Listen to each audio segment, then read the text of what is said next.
So ದೀಪ ಬರೀ physical ಅಲ್ಲ ಅದು.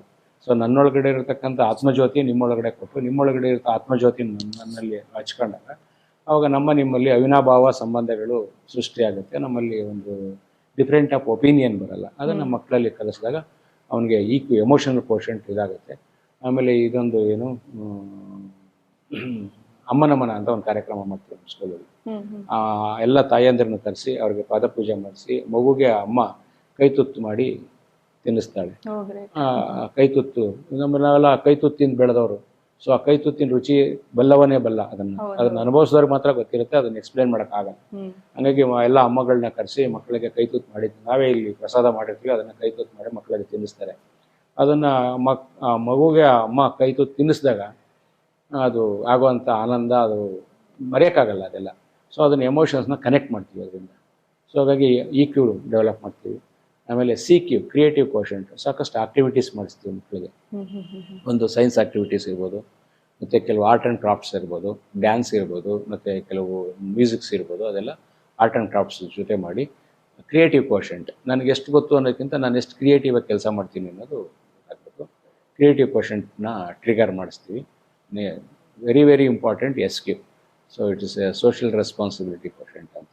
ಸೊ ದೇಶ ನನಗೇನು ಕೊಡ್ತು ನನಗೆ ದೇಶಕ್ಕೆ ನಾನೇನು ಕೊಡ್ಬೋದು ಅನ್ನತಕ್ಕಂಥದ್ದು ದಾನ್ ದಿವಸ್ ಅಂತ ಮಾಡ್ತೀವಿ. ಅಂದರೆ ಆಚಾರ್ಯ ಭಿಕ್ಷಾ ದಿವಸ್ ಅಂತ ಈ ಸ್ಕೂಲಲ್ಲಿ ಒಂದು ಕಾರ್ಯಕ್ರಮ ಮಾಡ್ತೀವಿ. ನೀವು ಎಲ್ಲ ಭಾಗವಹಿಸಿರ್ಬೋದು.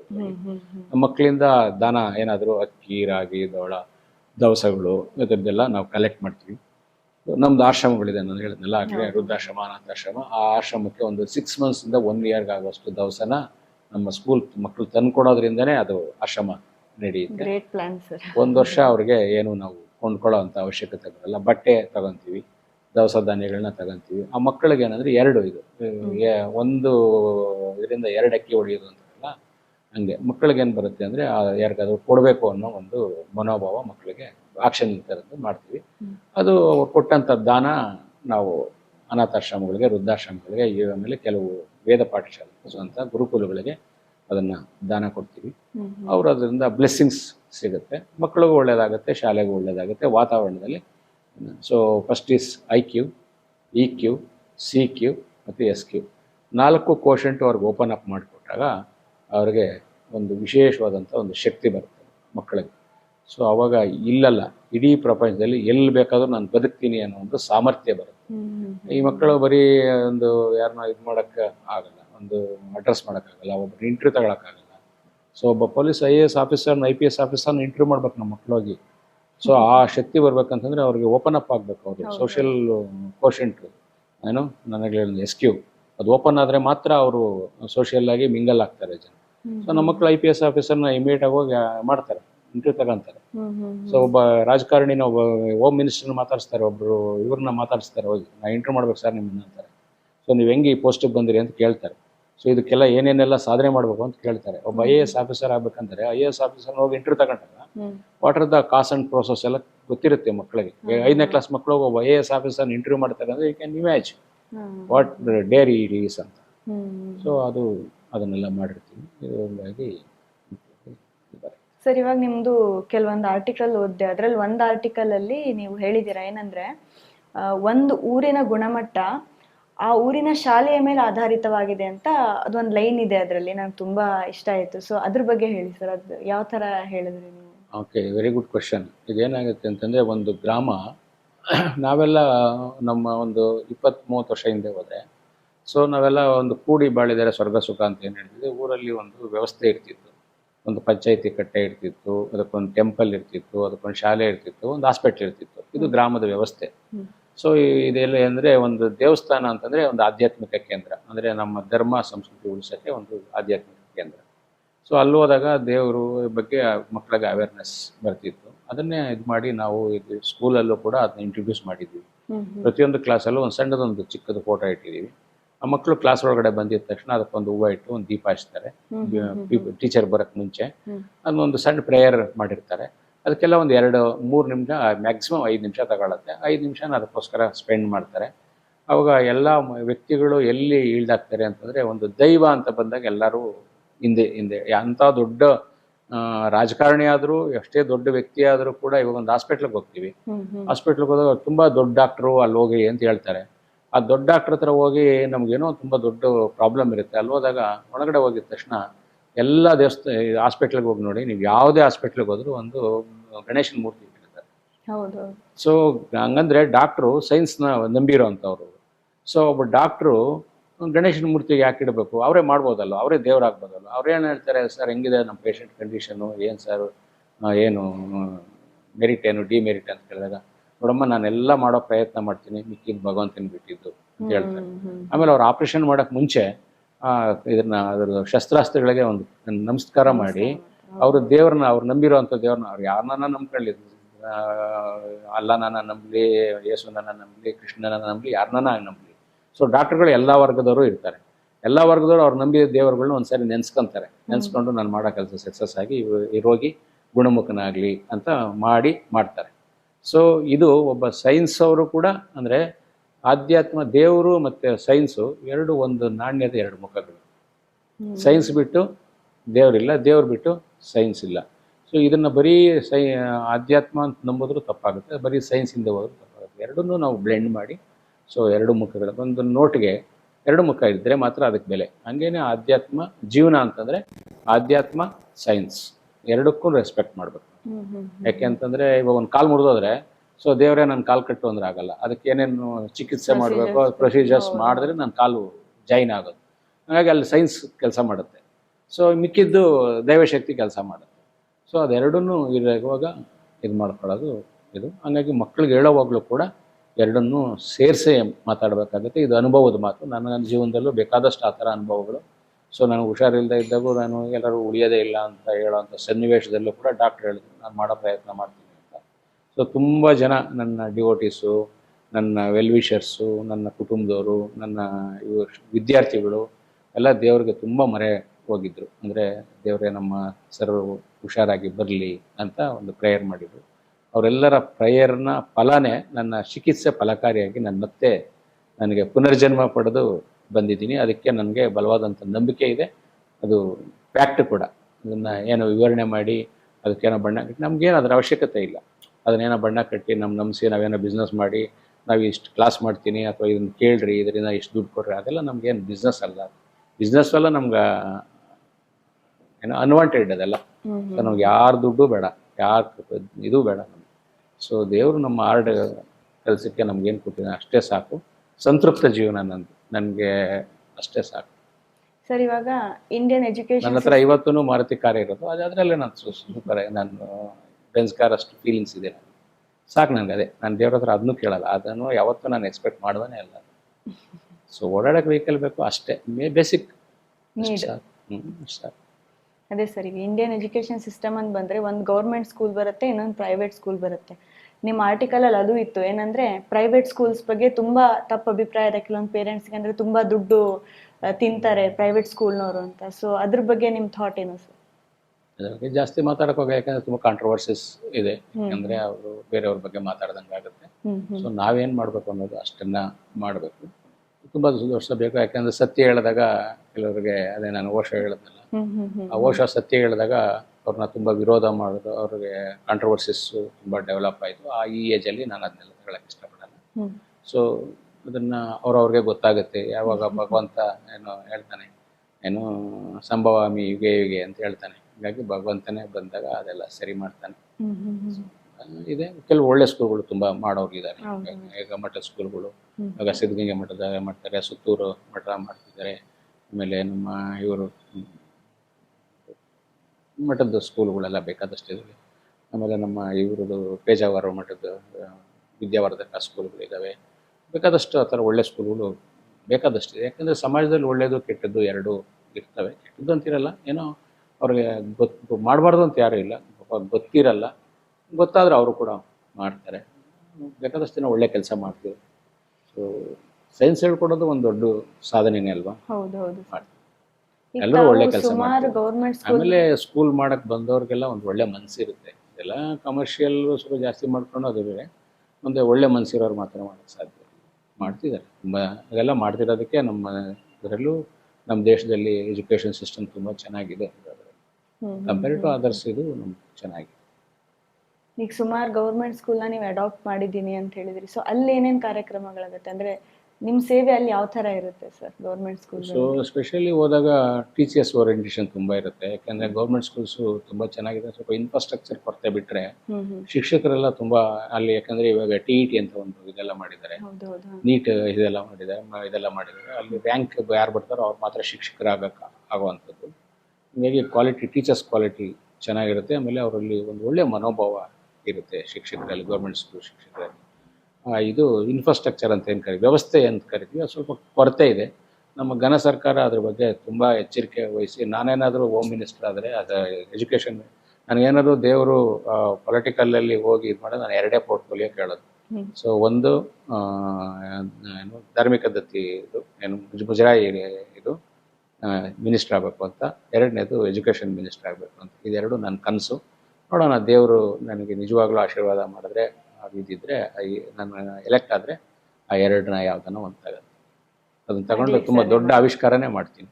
ಯಾಕಂದರೆ ಎಜುಕೇಷನ್ ಸಿಸ್ಟಮಲ್ಲಿ ಇವತ್ತು ದಾನ ಕೇಳಿಬಿಟ್ರೆ ಬೇಕಾದಷ್ಟು ಜನ ಕೊಟ್ಬಿಡ್ತಾರೆ. ಸೊ ಒಂದು ಸ್ಕೂಲ್ನ ಇದು ಮಾಡ್ಕೊಂಡು ಹೋದಾಗ ಉಳ್ಳವರು ಶಿವಾಲಯ ಕಟ್ಟುವರು. ಸೊ ಯಾರನ್ನೋ ಹೋಗಿ ಕೇಳಿದ್ರೆ ಒಂದು ಒಳ್ಳೆ ಕೆಲಸ ಮಾಡ್ತಿದ್ದೀನಿ ಅಂತಂದಾಗ ಯಾರೂ ಇಲ್ಲ ಅನ್ನಲ್ಲ. ಸರ್ಕಾರದಾಗೂ ಅದಕ್ಕೆ ಫಂಡಿಂಗು ಇದೆ. ಅದನ್ನು ಲೋಕಲ್ ರಿಚ್ ಪೀಪಲ್ ಇರ್ತಾರಲ್ಲ ಅವ್ರ ಹತ್ರ ಹೋಗಿ ಭಿಕ್ಷೆ ಬೇಡ್ಬಿಡ್ಬೋದು.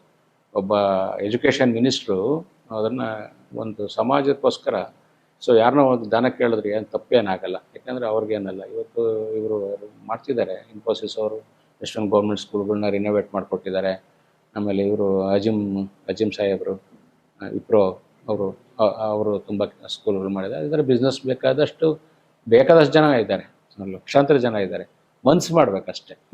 ಯಾಕೆ ಯಾರೋ ಒಬ್ಬರು ಮೋಟಿವೇಶನ್ ಮಾಡಬೇಕಲ್ಲ, ಅದು ಮಾಡಬೇಕಷ್ಟೆ. ಎಜುಕೇಷನ್ ಮಿನಿಸ್ಟ್ರು, DDಗಳು, ಆ ಎಜುಕೇಷನ್ ಡಿಪಾರ್ಟ್ಮೆಂಟು ಹೋಗಿ ಅಲ್ಲಿ ವ್ಯವಸ್ಥೆನ ಸ್ವಲ್ಪ ಒಳ್ಳೆಯ ಸ್ಟ್ರಕ್ಚರ್ ಹಾಕಿ ಮಾಡಬೇಕು. ಆಮೇಲೆ ಸೂಪರ್ವಿಷನ್ ಮಾಡಬೇಕು, ಲೋಕಲ್ ಸಪೋರ್ಟ್ ತೊಗೋಬೇಕು. ಆಮೇಲೆ SDMC ಅಂತ ಏನು ಮಾಡ್ತೀವಿ ನಾವು, SDMCನಲ್ಲಿ ತೊಗೊಳೋರನ್ನ ಅವ್ರನ್ನ ಸ್ವಲ್ಪ ನಿಜವಾಗ್ಲೂ ಈ ಸಮಾಜಕ್ಕೆ ಕೆಲಸ ಮಾಡುವಂಥ ಅಭಿಲಾಷೆ ಇರೋರನ್ನ ತೊಗೋಬೇಕು. ಆ SDMC ಫಾರ್ಮೇಷನ್ ಮಾಡ್ತಾರೆ, ಯಾರು MLAಗೆ ರಿಲೇಷನ್ ಅವ್ನು ತಗೊಂಡಾಗ ಅಲ್ಲಿ ಇರ್ತಾರೆ. ಸೊ ಇದೆಲ್ಲ ಏನಾಗುತ್ತೆ, ಅವ್ನಿಗೇನು ಮೋಟಿವೇಶನ್ ಇರಲ್ಲ, ಎಜುಕೇಷನ್ ಬಗ್ಗೆ 10 ನಿಮಿಷ ಮಾತಾಡೋಕ್ಕೆ ಗೊತ್ತಿರಲ್ಲ, ಏನು ಅಂತ ಗೊತ್ತೇ ಇರಲ್ಲ, ಅವ್ರನ್ನೆಲ್ಲ ಹಂಗೆ ಮಾಡ್ತಾರೆ. ಅಲ್ಲಿ ಗೌರ್ಮೆಂಟ್ ಸ್ಕೂಲ್ ಟೀಚರ್ಸ್ ಚೆನ್ನಾಗಿದ್ದಾರೆ ಓವರ್ ಆಲ್ ಹೇಳ್ಬೇಕಂದ್ರೆ. ಅವ್ರನ್ನ ಇಟ್ಕೊಂಡು ಏನು ಬೇಕಾದ್ರೆ ಮಾಡ್ಬೋದು, ಏನು ಬೇಕಾದ್ರೆ ಮಾಡ್ಬೋದು. ನೋಡಿ ಇವಾಗೆಲ್ಲ ಹೊರದೇಶದಲ್ಲೆಲ್ಲ ಫ್ರೀ ಎಜುಕೇಷನ್ ಕೊಡ್ತಾರೆ. ನಾನು ಯಾಕೆಂದರೆ ಸುಮಾರು ದೇಶಗಳಿಗೆ ಹೋಗಿದ್ದೀನಿ, ಅಲ್ಲೆಲ್ಲ ನೋಡಿದಾಗ ಎಜುಕೇಷನ್ ಫ್ರೀ ಕೊಡ್ತಾರೆ. ಬೇಸಿಕ್ ಅದೇ ತಾನೇ ಬೇಕಾಗಿರೋದು ನಮಗೆ. ಸೊ ಈಗ ನೋಡಿ, ನಾನು ಹೇಳಿದೆ, ಬಟ್ಟೆ ಕೊಟ್ಟರೆ 6 ತಿಂಗಳು, ಊಟ ಕೊಟ್ಟರೆ 1 ದಿನ ಹೊರಟಾಗುತ್ತೆ. ಎಜುಕೇಷನ್ ಕೊಟ್ಟರೆ ಅವನು ಉಟ್ಸ್ಕೊಂತಿದ್ದಾನೆ.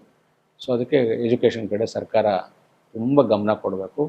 ಗೌರ್ಮೆಂಟ್ ಸ್ಕೂಲ್ಗಳನ್ನ ಮೇಲೆತ್ತಬೇಕು, ಇಂಪ್ರೂವ್ ಮಾಡಬೇಕು, ಇನ್ಫ್ರಾಸ್ಟ್ರಕ್ಚರ್ ಚೆನ್ನಾಗಿ ಕೊಡಬೇಕು. ಆ ಬಿಲ್ಡಿಂಗ್ ಎಲ್ಲ ಬಿದ್ದೋಗಂಗಿರ್ತದೆ. ಅಟ್ಲೀಸ್ಟ್ ನಮ್ಮ ಬೆಂಗಳೂರು ಸುತ್ತಮುತ್ತ ಪರವಾಗಿಲ್ಲ, ಬೇರೆ ಕಡೆ ಜಿಲ್ಲೆಗಳಿಗೆ ಹೋದರೆ ತುಂಬ ಸ್ಥಿತಿಗತಿ ಚೆನ್ನಾಗಿರಲ್ಲ. ಆಮೇಲೆ ಆ ಜಾಗಗಳನ್ನೆಲ್ಲ ಎನ್ಕ್ರೋಚ್ ಮಾಡಿಬಿಡ್ತಾರೆ, ಗೌರ್ಮೆಂಟ್ ಜಾಗಗಳು. ಹಾಗಾಗಿ ತುಂಬ ಕಾಂಟ್ರವರ್ಸಿಸ್ ಇದೆ. ಆಗಲಿ ಸರ್, ಇವಾಗ ನಿಮಗೆ ತುಂಬ ಸ್ಪಿರಿಚುವಲ್ ನಾಲೆಜ್ ಇದೆ. ನಿಮ್ಮ ಜೊತೆ ಮಾತಾಡ್ತಾ ಇದ್ರೆ ಅದು ಫೀಲ್ ಆಗುತ್ತೆ. ಈಗ ನಿಮ್ಮ ನಾಲೆಜನ್ನು ನೀವು ನಿಮ್ಮ ಸ್ಕೂಲ್ ಮಕ್ಕಳಿಗೆ ಯಾವ ಥರ ಗೈಡ್ ಮಾಡ್ತಾರೆ, ಯಾವ ಥರ ಹೇಳ್ತೀರಾ ಸರ್? ಸ್ಪಿರಿಚುವಲ್ ನಾಲೆಜ್ ಯಾವ ಥರ ಕೊಡ್ತೀರಾ? ಚಿಕ್ಕ ಮಕ್ಕಳೆಲ್ಲ ಅಂದರೆ ಆಧ್ಯಾತ್ಮಿಕತೆ ಅಂದರೆ ಅವ್ರು ಇರೋದೇ ಆಧ್ಯಾತ್ಮಿಕತೆಯಲ್ಲಿ. ಅವ್ರ ಚಿಕ್ಕ ಮಕ್ಕಳ ಸ್ವರೂಪನೇ ದೇವ್ರ ಸ್ವರೂಪ. ನನಗೆ ಅವ್ರ ಜೊತೆ ಇದ್ದರೆ, ಅವ್ರ ಜೊತೆ ನಾನಿದ್ದರೆ ನನ್ನ ಶಕ್ತಿ ಜಾಸ್ತಿ ಆಗುತ್ತೆ. ಹಂಗಾಗಿ ಅವ್ರ ಮುಗ್ಧತೆ ಇದೆಯಲ್ಲ, ಆಧ್ಯಾತ್ಮಿಕತೆ ಅಂದರೆ ಅವ್ರ ಮುಗ್ಧತೆನೇ. ಆ ಮುಗ್ಧತೆನ ಅದು ಅವ್ರಿಗೇನು ಪಾಠ ಮಾಡಬೇಕಾಗಿಲ್ಲ. ಅವ್ರನ್ನ ಸರಿಯಾದ ಮಾರ್ಗದರ್ಶನ ಕೊಟ್ಟರೆ ಸಾಕು.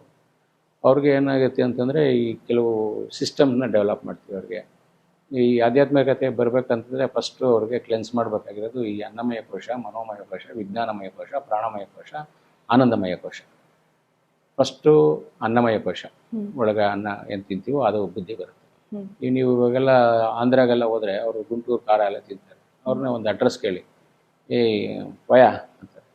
ಯಾಕಂದರೆ ಅವ್ರಿಗೆ ಅಗ್ರೆಸಿವ್ನೆಸ್ ಇರುತ್ತೆ. ಈ ತಮಸ್ಸು, ರಜಸ್ಸು, ಸತ್ವ ಅಂತ ಹೇಳ್ತಾರೆ. 3 ಕ್ವಾಲಿಟಿ, ಮನುಷ್ಯನ 3 ಗುಣ ಇರ್ತದೆ. ಒಂದು ತಾಮಸಿಕ ಗುಣ, ಒಂದು ಸಾತ್ವಿಕ ಗುಣ, ಒಂದು ರಜಸಿಕ ಗುಣ.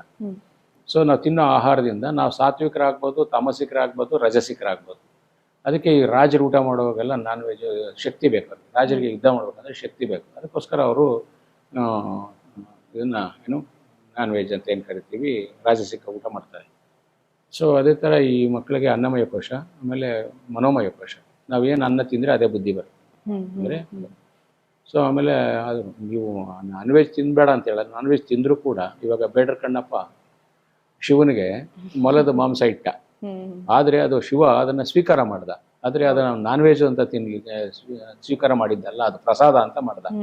ಸೊ ನೀವು ನಾನ್ ವೆಜ್ ತಿಂದರೂ ಕೂಡ ಅದು ಪ್ರಸಾದ ರೂಪದಲ್ಲಿ ನೀವು ಮಕ್ಕಳಿಗೆ ಕೊಟ್ಟಾಗ ಅದು ಪ್ರಸಾದ ಭಾವನೆ ಬರ್ತದೆ. ನೀವು ಅದನ್ನೆಲ್ಲ ಮಾಂಸನೂ ನೀವು ಅದನ್ನು ಊಟ ಥರ ಕೊಟ್ಟರೆ, ಅದಕ್ಕೆ ಪಾಸಿಟಿವ್ ಅಫರ್ಮೇಷನ್ಸ್ ಕೊಟ್ಟು ಅದನ್ನು ಪ್ರಸಾದ ಮಾಡಲಿಲ್ಲ ಅಂತಂದರೆ ಅದು ಅದೇ ಥರ ನೆಗೆಟಿವ್ ಮೈಂಡ್ ಬರುತ್ತೆ. ಹೀಗೆ ಮಾಂಸ ಆಹಾರ ಕೊಟ್ಟರೂ ಕೂಡ ಅದನ್ನು ಪ್ರಸಾದ ಮಾಡಿ ಕೊಡಬೇಕು. ಸೊ ಬೇಡರ ಕಣ್ಣಪ್ಪನೇ ಎಕ್ಸಾಂಪಲ್. ನಮಗೆಲ್ಲ ಬೇಕಾದಷ್ಟು ಆದರ್ಶಗಳಿದ್ದಾವೆ. ಶಿವನಿಗೆ ಮಾಂಸ ಕೊಟ್ಟ, ಶಿವ ಅದನ್ನು ಸ್ವೀಕಾರ ಮಾಡೋದು. ನಿಮಗೆ ಇದಿದೆ, ನಿಮ್ಮ ಇದನ್ನ ಓದ್ರಿ ಗೊತ್ತಾಗುತ್ತೆ. ಸೊ ಅದೇ ಥರ ನೀವು ಕೊಡೋ ಇದು ಮುಖ್ಯ. ಅನ್ನಮಯ ಕೋಶ, ಮನೋಮಯ ಕೋಶ, ಆಮೇಲೆ ವಿಜ್ಞಾನಮಯ ಕೋಶ. ಸೊ ಏನು ತಿನ್ನಬೇಕು ಏನು ತಿನ್ನಬಾರ್ದು ಅನ್ನೋದು ಹೇಳ್ಕೊಡ್ಬೇಕು. ಈ ಜಂಕ್ ಫುಡ್ ಎಲ್ಲ ಕೊಟ್ಟರೆ, ಸೊ ಅದೆಲ್ಲ ನಮ್ಮ ದೇಶದ ಫುಡ್ ಅಲ್ಲ. ಅದೆಲ್ಲ ಈ ಚೀಸು ಮತ್ತು ಬನ್ನು, ಬರ್ಗರು ಅದೆಲ್ಲ ನಮ್ಮ ದೇಶದ ಆಹಾರ ಅಲ್ಲ ಅದು. ಸೊ ಅದೇನಂದರೆ ಇವತ್ತು ಫ್ಯಾಷನ್ ಆಗಿಬಿಟ್ಟಿದೆ. ನಾನು ಬರ್ಗರ್ ತಿನ್ನೋದು, ಪಿಜ್ಜಾ ತಿನ್ನೋದು, ಇದೆಲ್ಲ ಒಂಥರ ಫ್ಯಾಷನ್ ಥರ. ನಾನು ತಿಂದರೆ ಅವನು ದೊಡ್ಡ ಜನ ಅಂತಂತಾರೆ ಅನ್ನೋ ಒಂದು ಮೆಂಟಾಲಿಟಿ ಇದೆ. ಆ ಥರದ್ದೆಲ್ಲ ತೆಗೆದು ಮಕ್ಕಳಿಗೆ ನಮ್ಮದು ಏನು ಭಾರತೀಯ ಆಹಾರ ಪದ್ಧತಿ ಇದೆ ನಮ್ದು ಅದನ್ನು ಕೊಡಬೇಕು. ಚಪಾತಿ, ಇದು ಆಮೇಲೆ ನಮ್ಮಲ್ಲಿ ವಿಟಮಿನ್ಸ್ ಇರ್ಬೋದು, ಮಿನರಲ್ಸ್ ಇರ್ಬೋದು, ಮೊಳಕೆ ಕಾಳುಗಳಿರ್ಬೋದು, ಹಣ್ಣುಗಳು, ಆಮೇಲೆ ತರಕಾರಿಗಳು, ಸೊಪ್ಪು, ಅದೆಲ್ಲ ಕೊಟ್ಟರೆ ಮಕ್ಕಳಿಗೆ IQ ಚೆನ್ನಾಗಿ ಡೆವಲಪ್ ಆಗುತ್ತೆ. ಸೊ ಅನ್ನಮಯ ಕೋಶ, ಮನೋಮಯ ಕೋಶ, ವಿಜ್ಞಾನಮಯ ಕೋಶ, ಆಮೇಲೆ ಪ್ರಾಣಮಯ ಕೋಶ. ಮಕ್ಕಳಿಗೆ ಪ್ರಾಣ ಅಂದರೆ ಎಲ್ಲಿ ಅಂತ ಏನು ಅಂತಂದರೆ ಎನರ್ಜಿ. ಅದು ಸೊ ಎನರ್ಜಿ ಬರೀ ಊಟ ಮಾಡೋದ್ರಿಂದ ಅಷ್ಟೇ ಬರಲ್ಲ. ಅವ್ರಿಗೆ ಪ್ರಾಣ, ಮಾನಸಿಕ ಸ್ಥಿತಿ ಇದು ಮಾಡಬೇಕು. ಅವ್ರಿಗೆ ಆಟ ಆಡಿಸೋದು, ಅವ್ರನ್ನ ಪ್ರೀತಿಯಿಂದ ಕೊಡೋದು, ಪ್ರೀತಿ ಕೊಡೋದು, ಅವ್ರನ್ನ ಲೈವ್ ಆಗಿ ಇಡೋ ಅಂಥದ್ದು, ಇದೆಲ್ಲ ಮಾಡಿದ್ರೆ ಅವ್ರಿಗೆ ಪ್ರಾಣ ಇದೆ ಅಂತ ಅರ್ಥ. ಪ್ರಾಣ ಎನರ್ಜಿ. ಪ್ರಾಣಮಯ ಕೋಶ, ಆನಂದಮಯ ಕೋಶ. ಮಕ್ಕಳು ಆನಂದವಾಗಿರೋದು ನೋಡ್ಕೋಬೇಕು. ಮಕ್ಕಳು ಯಾವಾಗಲೂ ಅಳಿಸ್ಬಾರ್ದು, ಅಂದರೆ ಅವ್ರಿಗೆ ಅಲ್ಟ್ ಮಾಡಬಾರ್ದು. ಅವ್ರಿಗೆ ತುಂಬ ಜನ ಪೇರೆಂಟ್ಸ್, ಅವ್ರನ್ನ ಟೀಚರ್ಸು ಅಷ್ಟೇ ಫಿಸಿಕಲ್ ಹಾರ್ಮ್ ಮಾಡ್ತಾರೆ, ಹೊಡಿಯೋದು, ಬೈಯೋದು ಎಲ್ಲ ಮಾಡ್ತಾರೆ. ಅದೆಲ್ಲ ಮೈಂಡ್ ಮೇಲೆ ಅವ್ರಿಗೆ ಆಘಾತ ಮಾಡ್ದಂಗೆ ಆಗುತ್ತೆ. ಸೊ ಒಂದು ಇದರಲ್ಲಿ ಒಂದು ಕೆರೆ ನೀರಿನಲ್ಲಿ ಒಂದು ಕಲ್ಲು ಎತ್ತಾಕ್ಬಿಟ್ರೆ ಒಂಡಾಗ್ಬಿಡುತ್ತೆ. ಅದೇ ಥರ ಮನಸ್ಸು ಶುಚಿಯಾದಂಥ ಒಂದು ಕೊಳ. ನಾವು ಆವಾಗ ಕಲ್ಲು ಹಾಕ್ತಾ ಇದ್ರೆ ಅವ್ರದ್ದು ಮೈಂಡ್ ಏನಾಗುತ್ತೆ, ಕಲ್ಮಶ ಆಗ್ತಾ ಇರುತ್ತೆ. ಅವ್ರೇನಾಗುತ್ತೆ, ಫ್ರಸ್ಟ್ರೇಷನ್ ಆಗಿ ಒತ್ತಡ ಬರುತ್ತೆ ಅವ್ರಿಗೆ. ಆ ಒತ್ತಡ ಬಂದು ಏನಾಗುತ್ತೆ, ಅವರು ರಿಯಾಕ್ಷನ್ ಮಾಡುವಾಗ ಸೈಕಾಲಜಿಕಲ್ ಎಫೆಕ್ಟ್ ಅದೆಲ್ಲ. ಸೊ ನೀವೆಲ್ಲ ಪೇರೆಂಟ್ಸ್ಗೂ ಅದನ್ನ ಹೇಳ್ತಾರೆ. ಪೇರೆಂಟ್ಸ್ ಕೌನ್ಸಿಲಿಂಗ್ ಮಾಡಿದಾಗೂ ಹೇಳ್ತೀನಿ, ನಮ್ಮ ಮಕ್ಕಳು ನಮ್ಮ ಮೇಲೆ ರೇಗ್ತಾರೆ, ಬೈತಾರೆ ಅಂತ ಹೇಳ್ತಾರೆ. ಅದನ್ನು ಅವ್ರ ತಪ್ಪಲ್ಲ, ಅದು ನಿಮ್ಮ ತಪ್ಪದು. ಸೊ ನೀವು ಮಕ್ಕಳಾಗಿದ್ದಾಗ ಅವ್ರನ್ನ ಬೈದು, ಹೊಡೆದು, ಪನಿಷ್ ಮಾಡಿ, ಇವ್ರದ್ದು ಏನೇನೋ ಪ್ರಾಬ್ಲಮ್ನ ಆ ಮಕ್ಕಳ ಮೇಲೆ ಹಾಕೋದು. ಸೊ ಇವರನ್ನೆಲ್ಲ ಬೈದು, ಹೊಡೆದು, ಜೋರಾಗಿ ಮಾತಾಡಿಸಿ ಎಲ್ಲ ಮಾಡಿದ್ರೆ ಅವ್ರೇನು ಮಾಡ್ತಾರೆ, ಒಳಗಡೆ ಅದು ಸ್ಟೋರೇಜ್ ಆಗಿರ್ತದೆ. ಇವ್ರಿಗೆ ಅವಕಾಶಕ್ಕೋಸ್ಕರ ಕಾಯ್ತಾ ಇರುತ್ತೆ ಒಬ್ಬ ಜೀವ. ಸೊ ಇವ್ರಿಗೆ ಇವಾಗ ಇವ್ರು ಮೆತ್ತಗಾಗಿರ್ತಾರೆ, ಇವ್ರು ಜೋರಾಗಿರ್ತಾರಲ್ಲ, ಆ ಸಿಚುವೇಶನ್ನ ದೇ ಆರ್ ಎನ್ಕ್ಯಾಶಿಂಗ್. ಸೊ ನಿಮ್ಗೆ ಲೇಟಾಗಿ ಗೊತ್ತಾಗುತ್ತೆ, ಬಟ್ ಅಷ್ಟೊತ್ತಿಗೆ ಟೈಮ್ ಹೊರಟೋಗ್ಬಿಟ್ರು. ನಿಮ್ಮ ಹತ್ರ ಆಪ್ಷನ್ಸೇ ಇರಲ್ಲ. ಅದಕ್ಕೆ ನಾನು LKG, ಪ್ರೀ ನರ್ಸರಿ ಮತ್ತು ಅಪ್ ಟು 5th ಸ್ಟ್ಯಾಂಡರ್ಡ್ ಪೇರೆಂಟ್ಸ್ಗೆ ನಾನೇ ಪರ್ಸ್ನಲಾಗಿ ಕೌನ್ಸಿಲಿಂಗ್ ಮಾಡಿ ಇದನ್ನೆಲ್ಲ ಹೇಳ್ಕೊಡ್ತೀನಿ. ಏನಂತಂದರೆ ಮಕ್ಕಳನ್ನ ಆರ್ಷಾಗಿ ಟೀಚರ್ಸು ಅಷ್ಟೇ. ನಮ್ಮ ಟೀಚರ್ಸ್ ಯಾರೂ ಪನಿಷ್ ಮಾಡಲ್ಲ. ಯಾಕಂದರೆ ಶಿಕ್ಷಣ ಅನ್ನೋದು ಶಿಕ್ಷೆ ಕೊಟ್ಟು ಕಲಿಸೋವಂಥದ್ದು ಅಲ್ಲ ಅದು. ಸೊ ಮಕ್ಕಳ ಮನಸ್ಸು ತುಂಬ ಮುಗ್ಧ ಮನಸ್ಸದು, ಒಂದು ಖಾಲಿ ಪೇಪರ್ ಇದ್ದಂಗೆ. ಸೊ ನೀವೇನು ಬರೆದ್ರೆ ಅದು ರೆಕಾರ್ಡ್ ಆಗುತ್ತೆ. ಸೊ ನೀವು ಒಳ್ಳೆಯದನ್ನು ಬರೀಬೇಕಷ್ಟೇ. ಆಮೇಲೆ ಶಿಕ್ಷಣ ಅನ್ನೋದು ಅವ್ರಿಗೆ ನಮ್ಮದು ಒಂದು ಸ್ಟೇಟ್ಮೆಂಟ್ ಇದೆ, ಏನಂದರೆ ಶಿಕ್ಷಣ ಅನ್ನೋದು ಹೊರಗಡೆಯಿಂದ ಒಳಗಡೆ ತುಂಬೋದಲ್ಲ, ಇದು ರಾಂಗ್ ಕಾನ್ಸೆಪ್ಟ್ ಇದೆಲ್ಲ. ಸೊ ಒಳಗಡೆ ನನಗೊಂದು ಕೆಪಾಸಿಟಿ ಇದೆ, ನಿಮ್ಗೊಂದು ಕೆಪಾಸಿಟಿ, ಅವ್ರಿಗೊಂದು ಕೆಪಾಸಿಟಿ, ಬೇರೆ ಬೇರೆ. ಇವಾಗ ನನ್ನ ಶರ್ಟ್ ನಿಮ್ಗಾಗಲ್ಲ, ಸೊ ಇನ್ನೂ ಅವ್ರ ಶರ್ಟ್ ನನಗಾಗಲ್ಲ. ಅಂದರೆ ಟೈಲರ್ ಮೇಡ್ ಎಜುಕೇಶನ್ ಅಂತ ಹೇಳ್ತಾರೆ.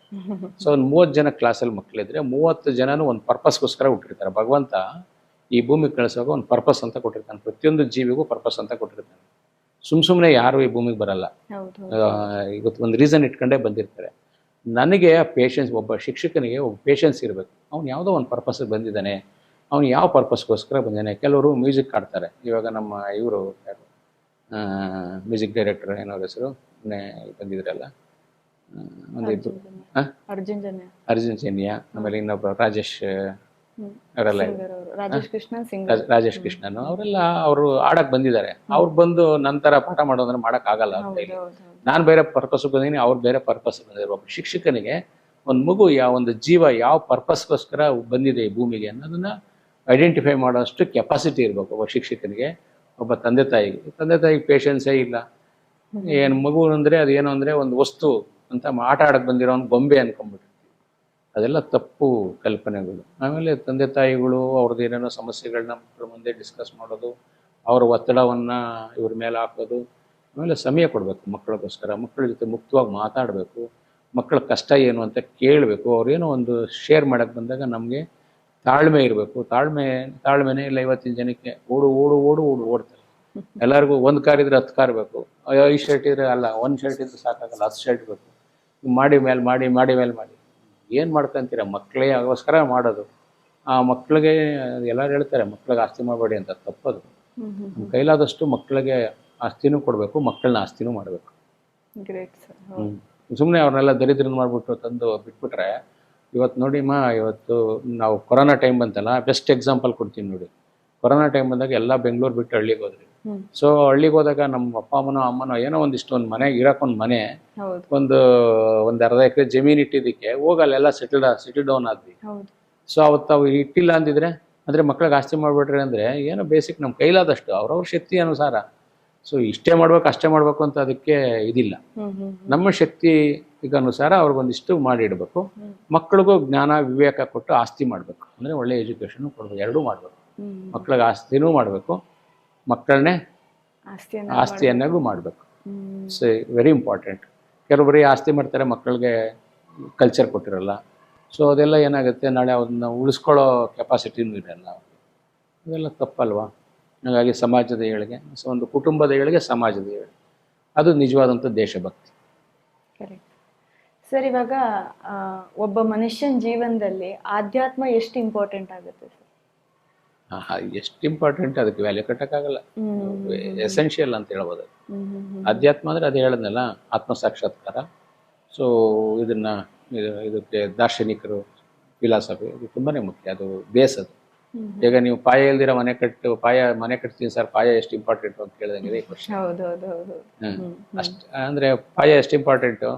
ಈಗ ಯುಟಿಲಿಟಿ ಬಿಲ್ಡಿಂಗ್ ಕಟ್ಟಿರ್ತೀವಿ, ಇವಾಗ ಇದರಲ್ಲೆಲ್ಲ ಹೋದರೆ ಮಲ್ಟಿ ಸ್ಟೋರಿ ಬಿಲ್ಡಿಂಗ್ ಕಟ್ತೀವಿ. ಸೊ ಬಿಲ್ಡಿಂಗ್ ಎಷ್ಟು ರೈಸ್ ಆಗ್ತೀವೋ ಅಷ್ಟು ಡೀಪ್ ಪಾಯನು, ಅಷ್ಟು ಡೆಪ್ತ್ಗೆ ಹೋದರೆ ಅಷ್ಟು ಬಿಲ್ಡಿಂಗ್ ಮೇಲೆ ನಿಂತ್ಕೊಳ್ಳೋದು. ಅದೇ ಥರ ಅಧ್ಯಾತ್ಮ ಅನ್ನೋದು ಬೇಸದು. ಒಂದು ಬೇಸ್ ಇಲ್ಲಿ ಬರೀ ಶಿಕ್ಷಣ ಕೊಟ್ಟರೆ ಬೇಸ್ ಇಲ್ದಿರ, ಪಾಯ ಇಲ್ದಿರ ಮನೆ ಕಟ್ಟದಂಗೆ ಅಷ್ಟೇ. ಸಿಂಪಲ್ ಅರ್ಥ ಮಾಡ್ಕೊಂಡ್ರೆ. ಸರ್, ತುಂಬ ಚೆನ್ನಾಗಿ ಹೇಳಿದ್ರಿ. ತುಂಬ ವಿಷಯಗಳನ್ನು ತಿಳ್ಕೊಂಡ್ವಿ ನಿಮ್ಮ ಜೊತೆ. ಈಗ ನಮ್ಮ ಪಾಡ್ಕಾಸ್ಟ್ ಮುಖಾಂತರ ಈಗ ನಮ್ಮ ಚಾನೆಲ್ನ ವೀಕ್ಷಕರಿಗೆ, ಈಗ ನೀವು ಒಬ್ಬ ಫಾರ್ಮರ್ ಕೂಡ, ಒಬ್ಬರು ಎಂಟ್ರಪ್ರೆನಿಯರು, ಹಾಗೆ ಒಬ್ಬರು ಟೀಚರು, ಎಲ್ಲ ಟ್ಯಾಲೆಂಟ್ ಇದೆ ನಿಮ್ಮ ಜೊತೆ. ಹಾಗೆ ಒಂದು ದೊಡ್ಡ ಸ್ಪಿರಿಚುವಲ್ ಪರ್ಸನ್ ಅಂತ ಹೇಳ್ಬೋದು. ಸೊ ನೀವು ಜನಕ್ಕೆ ಏನು ಸಂದೇಶ ಕೊಡೋಕೆ ಇಷ್ಟಪಡ್ತೀರಾ ಸರ್ ನಮ್ಮ ಮಾಧ್ಯಮದ ಮುಖಾಂತರ? ಸೊ ಮಾಧ್ಯಮದ ಮುಖಾಂತರ ಇವತ್ತು ಎಜುಕೇಷನ್ ಅಂತಂದರೆ ಒಂದು ಹೈಬ್ರಿಡ್ ಎಜುಕೇಷನ್ ಅಂತ. ಅಂದರೆ ಇವತ್ತು ನಮ್ಮ ಮಕ್ಕಳಲ್ಲಿ ಮಲ್ಟಿ ಟ್ಯಾಲೆಂಟೆಡ್, ಇವತ್ತು ಹೈಬ್ರಿಡ್ ಕಾರ್ ಬಂದಿದೆ, ಹೈಬ್ರಿಡ್ ಇದೆಲ್ಲ ಬಂದಿದೆ. ಸೊ ಎಲ್ಲದರಲ್ಲೂ ಮೆಟೀರಿಯಲ್ ಹೈಬ್ರಿಡ್ ಬಂದಿದೆ ಬಿಟ್ಟರೆ, ವ್ಯಕ್ತಿನಲ್ಲಿ ಹೈಬ್ರಿಡ್ ಅಂತ ಏನಂದರೆ ಒಬ್ಬ ವ್ಯಕ್ತಿನಲ್ಲಿ ಮಲ್ಟಿ ಟ್ಯಾಲೆಂಟೆಡ್ ಇರಬೇಕು. ಸೊ ಅದು ಮಲ್ಟಿ ಟ್ಯಾಲೆಂಟೆಡ್ ಇರಬೇಕು ಅಂತಂದರೆ ವ್ಯಕ್ತಿ ಅದನ್ನು ರಿಸೀವ್ ಮಾಡಿ. ಇವಾಗ ನಾವು 5 GB ಒಂದು ಪೆನ್ ಡ್ರೈವ್ ತಗೊಂಡ್ರೆ ಅಷ್ಟೇ ಲೋಡ್ ಮಾಡೋಕ್ಕಾಗೋದು. ನೀವು 6 GB ಹಾಕಬೇಕು ಅಂತಂದರೆ ಇನ್ನೊಂದು ಪೆನ್ ಡ್ರೈವ್ ಯೂಸ್ ಮಾಡಬೇಕು, ಅಥವಾ ಅದನ್ನೇ ದೊಡ್ಡದು ಮಾಡ್ಕೋಬೇಕು. ಅವಾಗ ನೀವು 10 GB ತಗೋಬೇಕಾಗತ್ತೆ.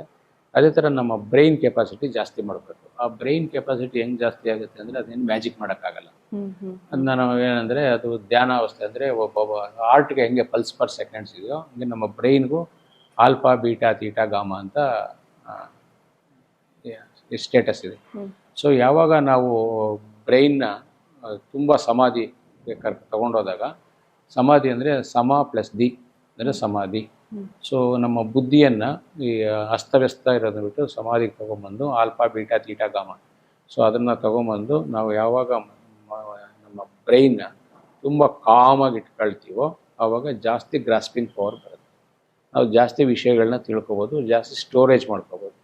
ಆವಾಗ ನಿಮಗೆ ಎಲ್ಲ ಫೀಲ್ಡಲ್ಲೂ ನೀವು ಎಷ್ಟನ್ನ ಸ್ಟೋರ್ ಮಾಡ್ಕೊಂಡ್ರು ಅದು ರಿಸೀವ್ ಮಾಡ್ಕೊಳ್ಳುತ್ತೆ. ಇಲ್ಲಾಂದರೆ ಫ್ರಸ್ಟ್ರೇಷನ್ ಆಗಿಬಿಡುತ್ತೆ, ಟೆನ್ಷನ್ ಆಗುತ್ತೆ ಮೈಂಡ್. ಆವಾಗ ಅದನ್ನು ನೀವು ರಿಸೀವ್ ಮಾಡೋಕ್ಕಾಗಲ್ಲ. ವಾಂತಿ ಅಂದರೆ ವಾಮಿಟ್ ಆಗಿಬಿಡುತ್ತೆ, ಫ್ರಸ್ಟ್ರೇಟ್ ಮಾಡ್ತಾನೆ. ನಿಮ್ಮ ಮಕ್ಕಳು ಯಾಕೆ ಓದಲ್ಲ ಅಂತಂದರೆ, ತುಂಬ ಹೊತ್ತು ಓದೋಕ್ಕಾಗಲ್ಲ ಅಂತಂದರೆ ಗ್ಯಾಪ್ ಇರುತ್ತಲ್ಲ, ಆ ಗ್ಯಾಪ್ನ ಫುಲ್ ಇದಾಗಿರುತ್ತೆ. ಅದಕ್ಕೆ ಗ್ಯಾಪ್ ಖಾಲಿ ಇರಬೇಕು. ಅದಕ್ಕೆ meditation is very very very very very important. So ಎಲ್ಲರೂ ಕೂಡ ಮೆಡಿಟೇಟಿವ್ ಸ್ಟೇಟ್ ಅಂತ ಕರಿತೀವಿ. ಆ ಮೆಡಿಟೇಟಿವ್ ಸ್ಟೇಟ್ಗೆ ನಾವು ಮಕ್ಕಳನ್ನ ಟ್ರಾನ್ಸ್ಫರ್ ಮಾಡಬೇಕು. ಯಾವ ಯಾವ ಮಗುಗೆ ಮೆಡಿಟೇಷನ್ ಕಲಿಸ್ತೀವೋ, ಅಂದರೆ ಇವಾಗ ಒಂದು ಬೋರ್ಡ್ ಇದೆ, ಆ ಬೋರ್ಡ್ ಮೇಲೆ ಒಬ್ಬ ಮ್ಯಾಥ್ಸ್ ಟೀಚರ್ ಬಂದು ಮ್ಯಾಥ್ಸ್ ಮಾಡ್ತಾರೆ, ಕನ್ನಡ ಟೀಚರ್ ಬಂದು ಕನ್ನಡ ಮಾಡ್ತಾರೆ, ಇಂಗ್ಲೀಷ್ ಟೀಚರ್ ಬಂದು ಇಂಗ್ಲೀಷ್ ಮಾಡ್ತಾರೆ. ಸೊ ಅದು ಯಾವುದನ್ನು ರಬ್ ಮಾಡಲ್ಲ. ಸೊ ಮ್ಯಾಥ್ಸ್ ಟೀಚರ್ ಬಂದು ಅದನ್ನು ಕೆಡಿಸ್ಬೇಕು, ಸೋಷಿಯಲ್ ಟೀಚರ್ ಬಂದು ಕೆಡಿಸಿ ಅವರು ಮತ್ತೆ ಬರಬೇಕು. ಬ್ರೈನಲ್ಲೂ ಕೂಡ ಇಂಪ್ರೆಷನ್ಸ್ ಅಂತ ಏನಿರುತ್ತೆ, ಆ ಇಂಪ್ರೆಷನ್ಸ್ನ ಅದನ್ನು ತೆಗೆದು ಹೊಸ ಇಂಪ್ರೆಷನ್ಸ್ನ ಹಾಕಿ ನಮ್ಮ ಬ್ರೈನಲ್ಲಿ, ಮಗುವಿನಲ್ಲಿ ತುಂಬ ಪೇಷನ್ಸಿಂದ ಅದನ್ನು ಯಾರು ಮೆಡಿಟೇಷನ್ ಮಾಡ್ತಾನೋ ಅವನಿಗೆ ಅಖಂಡವಾದಂಥ ಒಂದು ಶಕ್ತಿ ಡೆವಲಪ್ ಆಗುತ್ತೆ. ಸೊ ಎಲ್ಲ ಇವಾಗ ಸೈಂಟಿಸ್ಟ್ನ ತಗೊಂಡ್ರೂ ಕೂಡ ಅವರು ನಮ್ಮ ಥರ ಎಲ್ಲ ಅಂತ ಓಡಾಡಿಕೊಂಡು ಎಲ್ಲ ಮಾಡಲ್ಲ. ಅವರು ತುಂಬ ಸೈಲೆಂಟ್ ಹೋಗ್ತಾರೆ. ಸೈಲೆನ್ಸ್ ಅಂದರೆ 2 ಥರ ಸೈಲೆಂಟ್, ಒಂದು ಆ್ಯಕ್ಟಿವ್ ಸೈಲೆನ್ಸ್, ಇನ್ನೊಂದು passive silence. So active silence ಆಗಿರ್ಬೇಕು, ಆ್ಯಕ್ಟಿವ್ ಆಗಿರ್ಬೇಕು. ಸೊ ಒಬ್ಬ ಐನ್ಸ್ಟೈನ್, ಒಬ್ಬ ನ್ಯೂಟನ್ನು, ಅವರೆಲ್ಲ ಸುಮ್ಮನೆ ಗೋಡೆ ನೋಡಿಕೊಂಡು ಒಂದು ಎಲ್ಲ ಕ್ಲೋಸ್ ಮಾಡಿಬಿಟ್ಟು ಸುಮ್ಮನೆ ಗಂಟೆಗಟ್ಟಲೆ ದಿನಗಟ್ಟಲೆ ಸುಮ್ಮನೆ ಹಂಗೆ ವಾಚ್ ಮಾಡ್ತಾಯಿದ್ರು.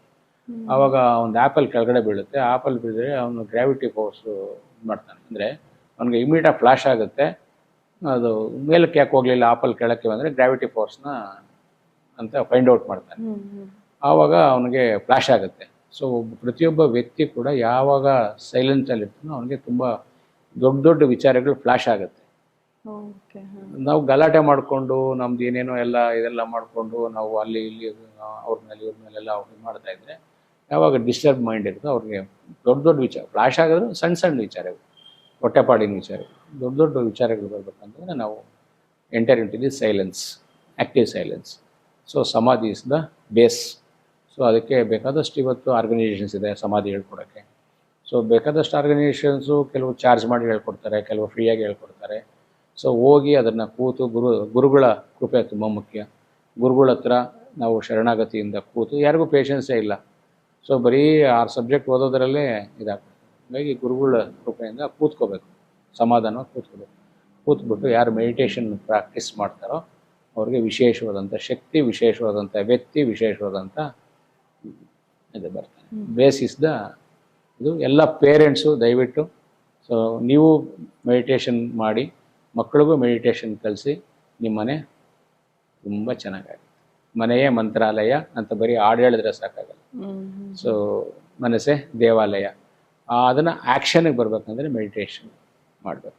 ಸೊ ಸುಮ್ಮನೆ ಯಾರೋ ಹೇಳಿದ್ರು, ಹಾಡು ಹೇಳಿದ್ರು, ಮನೆಯೇ ಮಂತ್ರಾಲಯ, ಮನಸ್ಸೇ ದೇವಾಲಯ ಅಂತ ನಾನು ಹೇಳೋದು, ಅದರಿಂದ ಏನು ಬೇಕಾಗಲ್ಲ. ಸೊ ಎಲ್ಲಿ we are enter into the action, definitely we are getting A good result. So ಅದಕ್ಕೆ ನಾವು ತ್ಯಾಗ ಮಾಡಬೇಕು, ಪೇಷನ್ಸ್ ಆಗಿರುತ್ತೆ, ತುಂಬ ಸಮಾಧಿ ಸ್ಥಿತಿಲಿ ಇರುತ್ತೆ. ಸರ್, ನಿಮ್ಮಿಂದ ಸುಮಾರು ವಿಷಯಗಳನ್ನ ತಿಳ್ಕೊಂಡ್ವಿ. ನೋಡೋ ವೀಕ್ಷಕರು ತುಂಬಾ ವಿಷಯಗಳನ್ನ ತಿಳ್ಕೊಂಡಿದ್ದಾರೆ. ತುಂಬಾ ಧನ್ಯವಾದ ಸರ್, ಒಂದು ವ್ಯಾಲ್ಯೂಬಲ್ ಟೈಮ್ ಸ್ಪೆಂಡ್ ಮಾಡಿದ್ರೆ. ನನ್ನ ಇಂಟೆನ್ಷನ್ ನಿಮ್ಗೆ ಇಂಟರ್ವ್ಯೂ ಕೊಟ್ಟಿದ್ದು ಕೂಡ ಸಮಾಜಕ್ಕೆ ಒಳ್ಳೇದಾಗ್ಲಿ ಅನ್ನೋ ಇಂಟೆನ್ಷನ್ ಇಂದ. ಸೊ ಇದು ಎಲ್ಲರಿಗೂ ಒಳ್ಳೇದಾದ್ರೆ, ಅಟ್ಲೀಸ್ಟ್ ನಾನು ಒಂದು 1 hour ನಿಮ್ಮ ಇಂಟರ್ವ್ಯೂ ಮಾಡಿ ಕೊಟ್ಟಿರ್ಬೋದು. ಅದು ಎಲ್ಲರಿಗೂ ಒಳ್ಳೇದಾಗಿ, ಎಲ್ಲರ ಮನಸ್ಸು, ಎಲ್ಲರ ಅಂದರೆ ಮನೆ ಸಮಾಜ, ಯಾಕೆಂದರೆ ಮನೆಯಿಂದ ಸಮಾಜ, ಒಂದು ಕುಟುಂಬನೇ ಸಮಾಜ. ಯಾಕೆಂದರೆ ಕುಟುಂಬಗಳು ಸೇರಿದ್ರೆ ಸಮಾಜ. ಎಲ್ಲ ಕುಟುಂಬಗಳು ಚೆನ್ನಾಗಿರಬೇಕು. ಸರ್ವೇ ಜನ ಸುಖಿನೋ ಭವಂತು ಅಂತ ಏನು ಹೇಳ್ತೀವಲ್ಲ, ಹಾಗಾಗಿ ಸರ್ವೇ ಜನ ಸುಖಿನೋ ಭವಂತು ಹೆಂಗಾಗುತ್ತೆ ಅಂತಂದರೆ, ಒಂದು ದುಡ್ಡು ಕೊಟ್ಟರೆ, ಒಂದು ಏನೋ ಒಂದು ದಾನ ಕೊಟ್ಟರೆ, ಅದರಿಂದ ಜ್ಞಾನ ಇಸ್ ದ ಅಲ್ಟಿಮೇಟ್. ಸೊ ನನ್ನ ಇಂಟರ್ವ್ಯೂಯಿಂದ ಎಲ್ರಿಗೂ ಒಳ್ಳೆಯದಾದರೆ ಅದು ನನ್ನ ಜೀವನವನ್ನು, ನನ್ನ ಸಮಯವನ್ನು ನಿಜವಾಗ್ಲೂ ಸಾರ್ಥಕ ಆಯಿತು ಅಂತ ಭಾವನೆ ಇಟ್ಕೊಂಡು ಎಲ್ರಿಗೂ ಒಳ್ಳೇದಾಗಲಿ ಅಂತ ಈ ಸಂದರ್ಭದಲ್ಲಿ ಶುಭ ಸಂದೇಶವನ್ನು ಕೊಟ್ಟು ನನ್ನ ಮಾತು ಮುಗಿಸ್ತೀನಿ. ಎಲ್ರಿಗೂ ಒಳ್ಳೇದಾಗಲಿ. Thank you so much. ಇವತ್ತಿನ ನಮ್ಮ ಪಾಡ್ಕಾಸ್ಟ್ ನಿಮ್ಗೆಲ್ಲ ಇಷ್ಟ ಆಗಿರುತ್ತೆ ಅಂತ ಅನ್ಕೋತೀನಿ. ಇವತ್ತಿನ ನಮ್ಮ ಪಾಡ್ಕಾಸ್ಟ್ ಅಲ್ಲಿ ಒಬ್ಬ ಸಾಧಕರು ಅವರ ಜೀವನದಲ್ಲಿ ಆಗಿರುವಂತ ಸುಮಾರು ಘಟನೆಗಳನ್ನ ನಮ್ಮ ಜೊತೆ ಹೇಳ್ಕೊಂಡ್ರು. ಹಾಗೆ ಹೇಗೆ ಸಾಧನೆ ಮಾಡ್ಬೇಕು ಅಂತ ನಮಗೂ ಒಂದ್ ಸ್ವಲ್ಪ ಇನ್ಸ್ಪೈರ್ ಮಾಡಿದ್ರು. ನೀವು ಎಲ್ಲ ಇನ್ಸ್ಪೈರ್ ಆಗಿದ್ದೀರಾ ಅಂತ ಅನ್ಕೋತೀನಿ. ಹಾಗೆ ನಮ್ಮ ನೆಕ್ಸ್ಟ್ ಪಾಡ್ಕಾಸ್ಟ್ ಅಲ್ಲಿ, ಹಾಗೆ ಬರುವಂತ ಎಲ್ಲ ಪಾಡ್ಕಾಸ್ಟ್ ಗಳಲ್ಲೂ ಒಳ್ಳೊಳ್ಳೆ ಸಾಧಕರ ಜೊತೆ ನಿಮ್ಮ ಮುಂದೆ ಇರ್ತೀನಿ ಅಂತ ಹೇಳ್ತಾ ನನ್ನ ಧನ್ಯವಾದ ತಿಳಿಸ್ತೀನಿ. ಹಾಗೆ ಈ ವಿಡಿಯೋ ನಿಮ್ಗೆ ಇಷ್ಟ ಆಗಿದ್ರೆ ನಮಗೆ ಸಪೋರ್ಟ್ ಮಾಡಿ, ನಮ್ಮ ಚಾನೆಲ್ನ ಸಬ್ಸ್ಕ್ರೈಬ್ ಆಗಿ, ಹಾಗೇನೆ ಈ ವಿಡಿಯೋಗೆ ಒಂದು ಲೈಕ್ ಕೊಡಿ, ಶೇರ್ ಮಾಡಿ. ನೀವು ಶೇರ್ ಮಾಡೋದ್ರಿಂದ ನಾವು ಕೂಡ ಆ ಜ್ಞಾನವನ್ನ ಹಂಚಿದಂಗಾಗುತ್ತೆ. ಸೊ ಎಲ್ರೂ ಸೇರಿ ಜ್ಞಾನವನ್ನ ಪಸರಿಸೋಣ. ಧನ್ಯವಾದ.